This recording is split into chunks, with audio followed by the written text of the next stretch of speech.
आदाब, इस्तकबाल है। मैं हूं आपके साथ अबू हुरैरा। ईरान में हसन रूहानी दौर खत्म हो गया और अब इब्राहिम रईसी दौर का आगाज हो चुका है।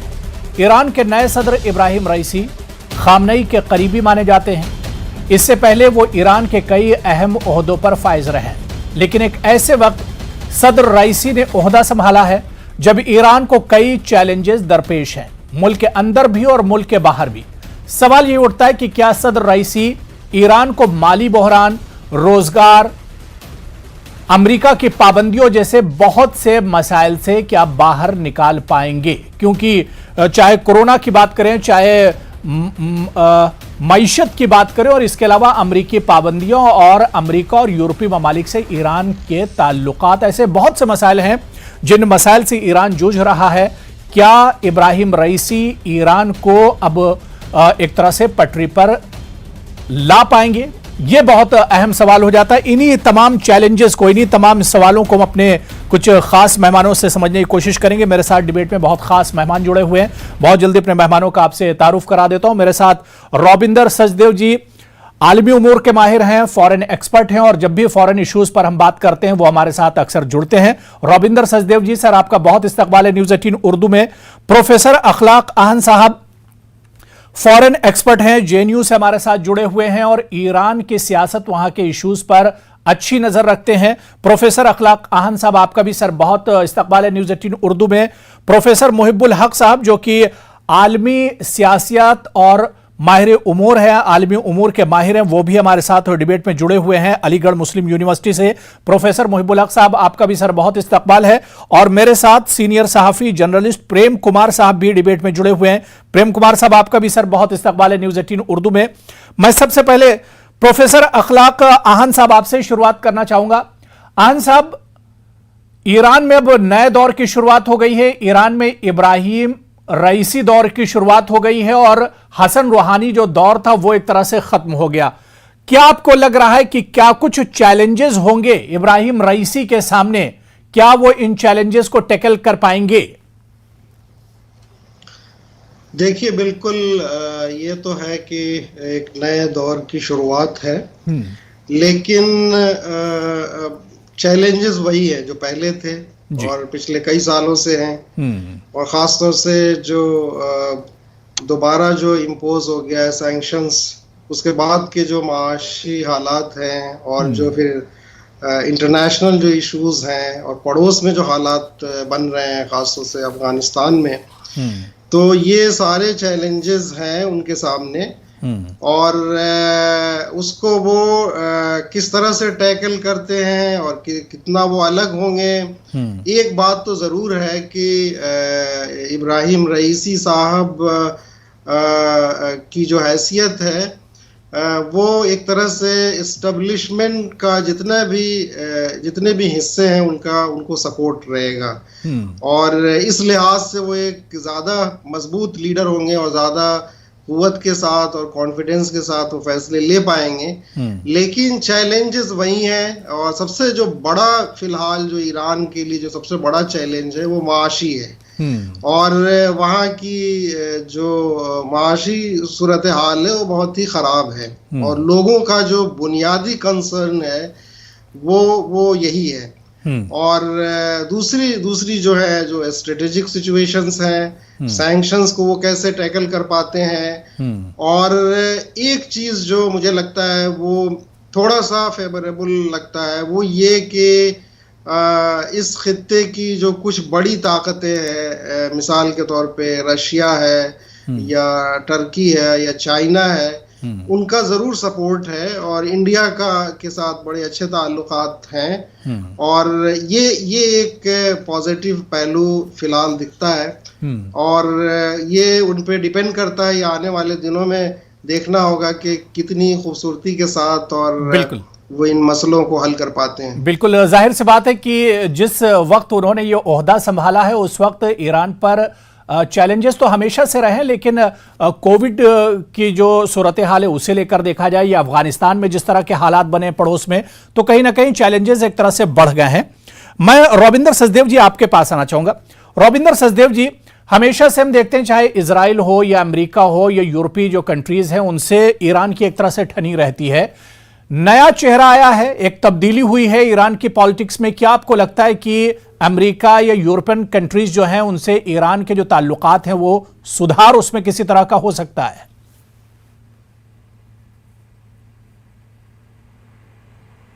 मैं ये कहूंगा कि ईरान का सुधार हो सकता है यूरोप या अमेरिकी देशों के साथ, परंतु इस सुधार में भारत को एक इंपॉर्टेंट रोल प्ले करना चाहिए, खासकर आज की जियोपॉलिटिक्स देखते हुए। लेट मी से फर्दर, देखिए अभी जो भी गेम हो रही है अफगानिस्तान को लेकर के, उसमें भारत को वर्चुअली लॉकआउट किया जा रहा है, राइट। यहां तक यह हाल आ जाएगा कि हमारे पास सेंट्रल एशिया का एक्सेस थ्रू ट्रेड और जियोपॉलिटिकल इन्फ्लुएंस कम हो जाएगा। ऐसे में हमारे पास एक जो थोड़ा बहुत टूल बचता है वो है हमारा रिश्ते अमेरिका के साथ, और कुछ जो हमारे रिश्ते ईरान के साथ, जो पिछले कुछ वक्तों में एक्चुअली थोड़े डाउनग्रेड हो गए क्योंकि अमेरिकी सैंक्शंस के द्वारा। अब अमेरिका में भी सरकार बदली है, ट्रंप थे बहुत एंटी ईरान थे, बाइडन थे कि न्यूक्लियर डील ईरान के साथ रिवाइव हो सकती है, तो वहां एक विंडो है। इस विंडो को हमें एग्रेसिवली पुश करना चाहिए अमेरिका के साथ, और कुछ हद तक या काफी हद तक हमें अमेरिका और ईरान के रिश्ते इंप्रूव कराने में एक मीडिएटर का रोल प्ले करना चाहिए। इसमें सबको फायदा है। इसमें हमें यह फायदा है कि ईरान जो कि चाइना की तरफ झुकता जा रहा है इतनी बड़ी ट्रेड डील वगैरह करके, राइट, और बाकी और सबके साथ, तो ईरान चाइना के ऑर्बिट में ना चला जाए। और ईरान अगर चाइना के ऑर्बिट की तरफ ज्यादा लीन कर गया और अमेरिका से खिलाफ रहा, तो ये जो पूरा इलाका है ईरान, अफगानिस्तान इत्यादि इत्यादि, इसमें हमारा कोई एक्सेस या कोई इन्फ्लुएंस नहीं रहेगा। उसको काउंटर करने के लिए हमें अमेरिका के साथ मीडिएशन करना चाहिए ईरान के रिश्ते इंप्रूव कराने में। ईरान की जो न्यूक्लियर डील है, जो यूएस उसे वापस चाहता है आने में, अगर वैसा हो तो ईरान के रिश्ते अमेरिका और यूरोपियन कंट्रीज के साथ थोड़े नॉर्मलाइज होंगे, जिसके चलते हमारे भी रिश्ते ईरान से इंप्रूव होंगे। अगर ईरान अमेरिका के रिश्ते इंप्रूव नहीं हुए तो ईरान पे सैंक्शंस रही, तो हम तो ईरान से भी कुछ नहीं कर पाएंगे ना। हम ईरान से तेल भी नहीं खरीद पाएंगे, आज भी नहीं खरीद रहे और नहीं खरीद पाएंगे। चाबार पोर्ट पे हम कुछ कर रहे हैं, बट बाकी जो कंस्ट्रक्शन प्रोजेक्ट्स या जो हमारा ट्रेड कॉरिडोर इत्यादि के प्लान्स थे, होप्स थी, वो तो सारी ठंडे बस्ते में चली गई। अफगानिस्तान तक तो हम पहुंच ही नहीं सकते ड्यू टू पाकिस्तान और अफगान सिचुएशन जो चल रही है चाइना को मिला के। तो हमारे पास आई थिंक इस समय इस पूरी ईरान पूरी जो कैलकुलस है, नहीं बिल्कुल, अभी हिंदुस्तान को भी देखना होगा कि इस समय ईरान और अमेरिका के ताल्लुकात कैसे रहते हैं। बिल्कुल, और हिंदुस्तान एक अहम किरदार भी अदा कर सकता है अमेरिका और ईरान को पास लाने में। बड़ी अच्छी बात आपने कही रविंदर सचदेव जी। बिल्कुल, मैं प्रोफेसर मोहिबुल हक साहब आपके पास आना चाहूंगा। मोहिबुल हक साहब, अमेरिका से ईरान के कैसे ताल्लुकात रहते हैं ये तो आने वाला वक्त बताएगा, और इसके अलावा क्या जो चैलेंजेस हैं ईरान के, उस पर रईसी जो है वो कितना काबू पा सकते हैं। अरब ममालिक के अगर ईरान के ताल्लुकात से हम बात करें तो इसे किस तरह से आप देखते हैं?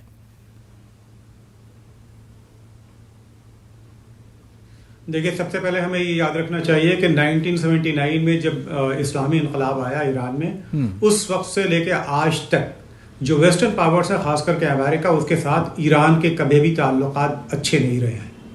ईरान एक ऐसा आइडियोलॉजिकल स्टेट है जिसने हमेशा अमेरिकन इंपीरियलिज्म को उस पूरे खित्ते में चैलेंज दिया है। तो ये एक पूरी हिस्ट्री है, हमें ये सामने रखना चाहिए। जहां तक अरब ममालिक का ताल्लुक है तो हम ये देखते हैं कि ज्यादातर अरब ममालिक अमेरिका के हलीफ ममालिक हैं, और वो हलीफ ममालिक होने के साथ साथ उनके अमेरिका की मिलिट्री बेसेस हैं उन अरब कंट्रीज में। और उसके साथ हम ये देखें कि आज के जो हालात हैं उसमें इजराइल से भी अरब ममालिक के ज्यादातर शेखडम्स के ताल्लुकात बहुत इस्तेवाल हो रहे हैं। ईरान, जाहिर सी बात है, ऐसी हालत में ईरान को इजराइल या अमेरिका की कोशिश है आइसोलेट करने के लिए। और रईसी साहब के पास जो सबसे बड़ा चैलेंज वो है कि जो अपना खित्ता है, वो खित्ता यानी जो मिडिल ईस्ट है, उसमें वो आइसोलेशन को कैसे अवॉइड करेंगे।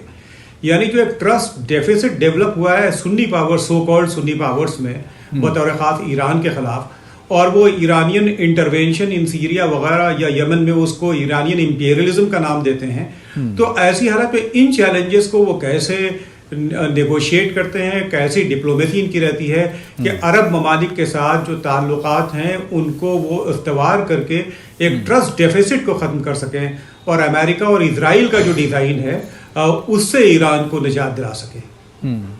बिल्कुल। मैं प्रेम कुमार साहब आपके पास आना चाहूँगा। प्रेम कुमार जी, जो बात रविंदर सचदेव जी कर रहे थे या दूसरे पैनलिस्ट ने ईरान के ताल्लुक से जो बातें की, हिंदुस्तान, हमने देखा कि जैसे ही वहां पर तब्दीली हुई, बल्कि हिंदुस्तान और ईरान के ताल्लुकात तो हमेशा से बहुत अच्छे रहे और अभी एस जयशंकर साहब ने भी मुलाकात की है ईरान के नए प्रेसिडेंट से जाकर।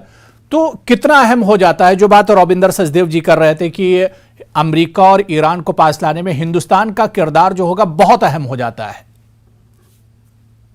ये बात काफी हद तक सही है अबू जी।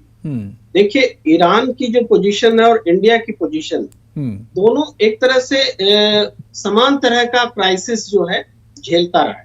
ईरान पर भी परमाणु प्रतिबंध लगे, भारत पर भी लगे, और ईरान के साथ देखा जाए, जैसे आज ईरान चाइना के करीब है और अमेरिका के खिलाफ है। भारत की पॉलिसी में थोड़ा चेंज जरूर है, लेकिन इसके बावजूद कि भारत की पॉलिसी अमेरिका और इजराइल के साथ करीब आने की रही है, बदली है, लेकिन हम उतने कंफर्टेबल नहीं हैं अमेरिका के साथ रिलेशनशिप में।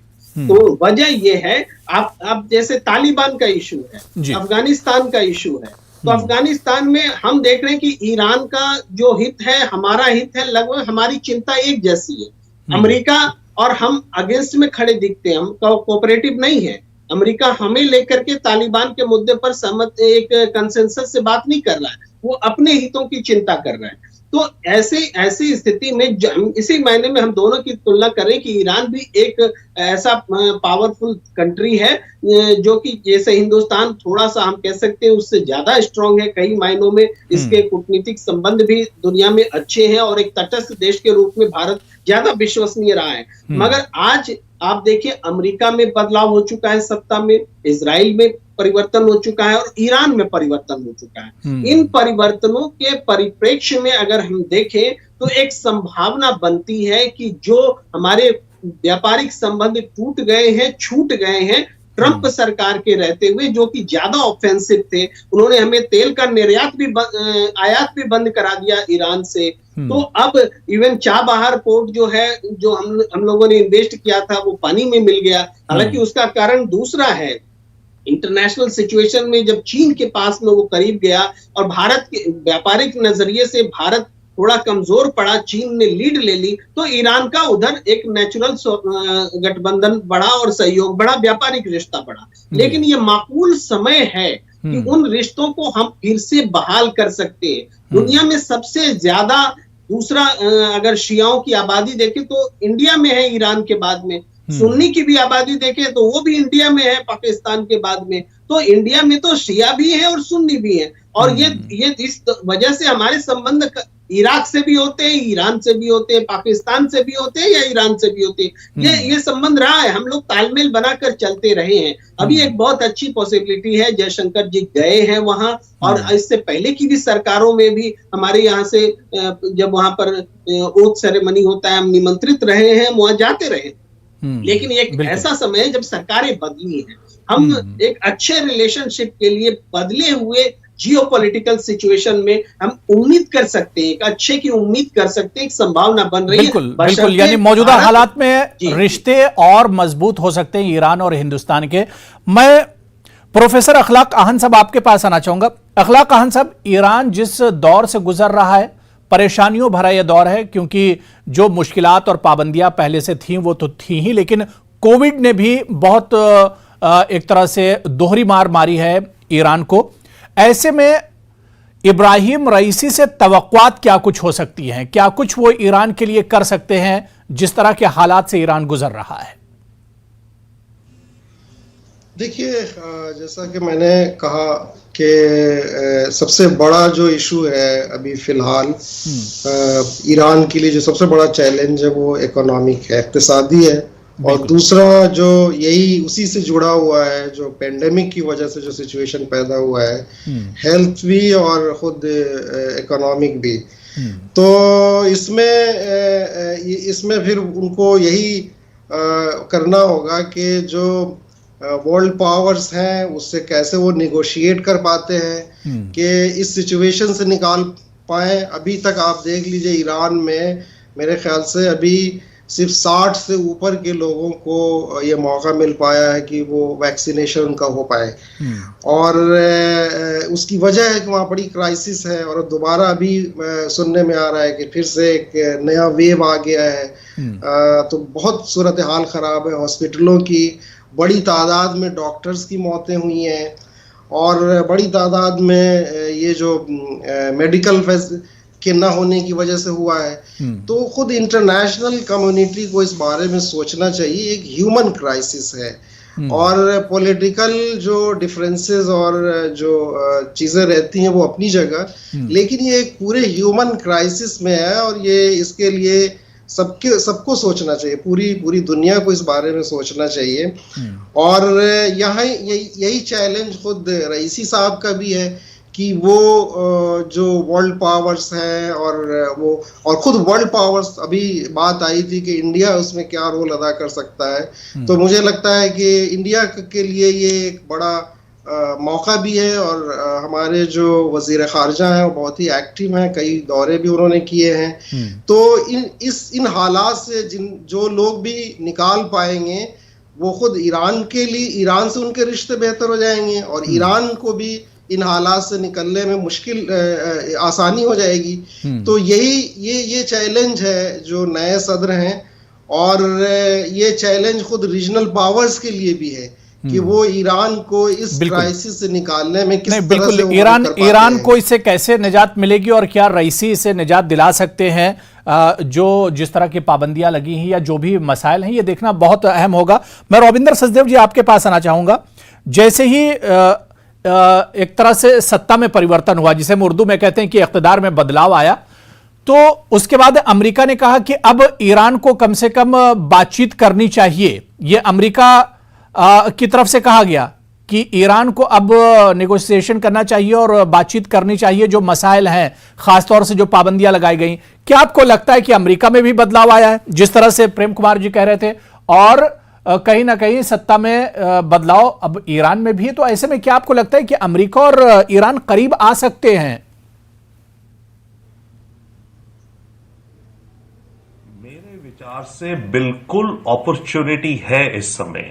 एक और रीजन है, देखिए अभी बात हो रही थी, हमारे कोलीग्स और हमारा जनरल इंप्रेशन रहता है कि इजराइल के क्या इंटरेस्ट है और अमेरिका वही करेगा जो इजराइल चाहेगा। No, America under Biden administration जरूरी नहीं है कि हर चीज जो इजराइल कहे उसके साथ 100% जाए। अभी आपने देखा जो गाजा में हो रहा था या वेस्ट बैंक में एटसेट्रा, बाइडेन एडमिनिस्ट्रेशन ने जाकर इजराइल को कहा कि आप लोग ह्यूमन राइट्स और अट्रॉसिटीज कर रहे हैं, आप रोकिए इन्हें, राइट? तो बाइडेन एडमिनिस्ट्रेशन, और हमेशा बाय द वे अमेरिका में रहता है, इजराइल का इन्फ्लुएंस है अमेरिकन पॉलिटिक्स में, पर ऐसा नहीं है कि मतलब वो एक सॉलिड नहीं है। अमेरिका के अंदर भी जो जूइश कम्युनिटी है वो भी बटी हुई है। काफी कम्युनिटी ये सोचती है कि जो इजराइल कर रहा है वो गलत कर रहा है, which is harmful for Israel itself, Israel के एक्शंस, राइट?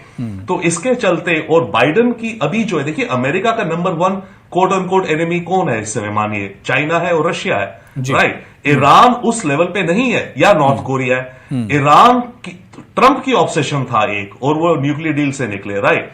तो बाइडेन अगर ईरान के साथ रीनेगोशिएट करने को ओपन हो, इंडिया एक रोल प्ले करे मीडिएशन का अमेरिका के साथ, ये हम डिस्कस करें कि अगर ऐसा हम पुश करते रहे तो ईरान, चाइना, रशिया, ये सब एक एक्सिस बनता जाएगा।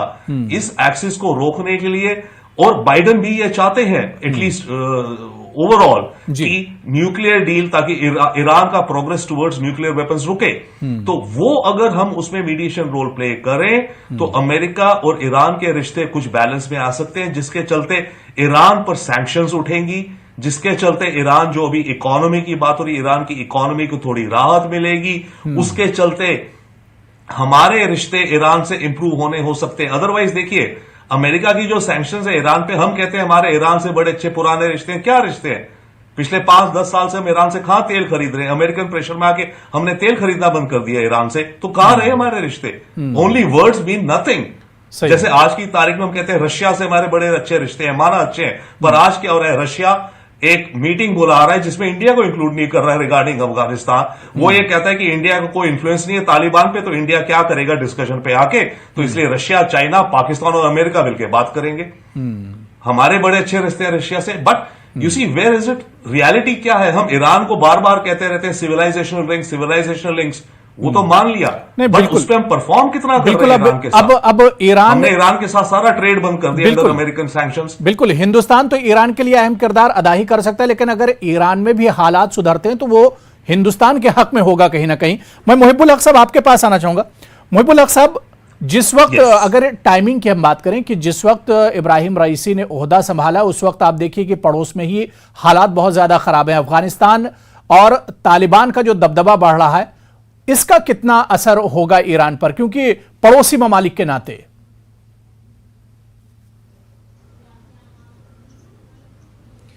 देखिए, ईरान की जो चैलेंजेस है उसको अगर आप प्रायोरिटाइज करेंगे, उसकी प्रायोरिटी क्या होगी? जाहिर सी बात है, सारे पैनलिस्ट ने यही बात कही कि सबसे पहले जो ईरान रीजनल इम्बैलेंस जो डेवलप हो रहा है वो तो है ही है सामने, लेकिन जो सबसे बड़ी बात है कि ईरान की अपनी जो परेशानी है वो बाहर की क्रिएट की हुई है। यानी सबसे बड़ी जो परेशानी है वो अमेरिका के जरिया सैंक्शन के नाम पे जो माशी या इक्तिसादी दहशतगर्दी, जिसे इकोनॉमिक टेररिज्म कहते हैं, जिसे अमेरिका अपने यानी ओपोनेंट्स के खिलाफ इस्तेमाल करता है, तो ये ईरान ने इन्वाइट नहीं किया था। न्यूक्लियर डील से अमेरिका खुद बाहर जाता है और उसके बाद से सैंक्शन इंपोज करके उसको एक मुसीबत में मुब्तला कर देता है। तो पहली बात तो हमें यह देखना होगा कि ये चैलेंज जो ईरान के ऊपर आया, ये एक्सटर्नल आया, लीडरशिप की कोई कमी ईरान की नहीं रही है। जहां तक तालिबान का ताल्लुक है कि तालिबान पावर में आ रहे हैं, और आपने देखा कि आने में जिन इलाकों को उन्होंने कब्जा किया वो सबसे पहले ईरानियन बॉर्डर को सिक्योर करना चाहते थे, और इसीलिए आप देखें जो बॉर्डर एरियाज हैं उसमें उन्होंने चौकियों पर कब्जा किया ताकि ईरान का जो इन्फ्लुएंस है वो अफगानिस्तान में कम किया जा सके।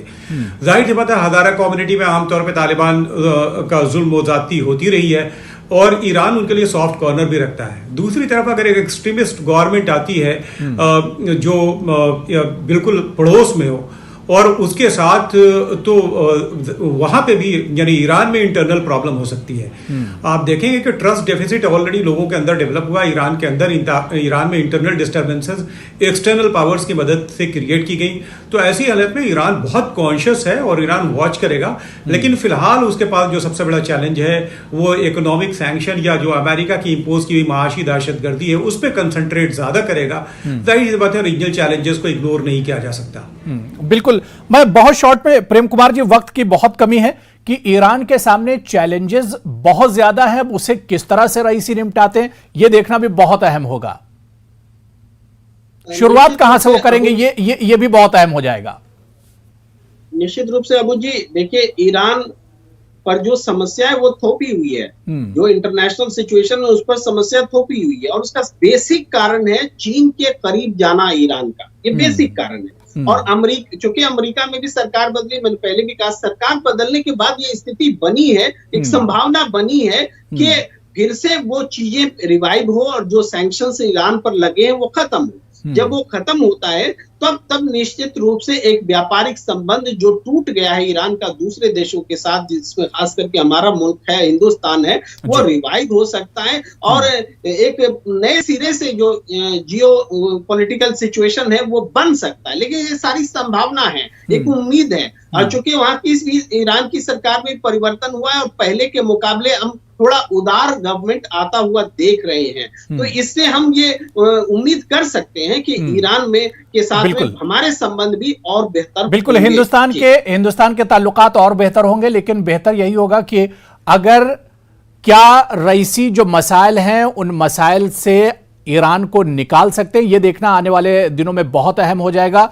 और शुरुआत कहां से इब्राहिम रईसी करेंगे ये भी देखना बहुत अहम हो जाएगा, क्योंकि ईरान पर एक लंबी फहरिस्त है मसाइल की, और इन मसाइल से इब्राहिम रईसी या ईरान किस तरह से निपटता है आने वाले दिनों में ये देखना बहुत अहम होगा। बहुत बहुत शुक्रिया प्रेम कुमार साहब मेरे साथ जुड़ने के लिए, प्रोफेसर मुहिबुल हक साहब, प्रोफेसर अखलाक आहन साहब और रविंदर सचदेव जी, सभी का बहुत बहुत शुक्रिया डिबेट में जुड़ने के लिए। आदाब।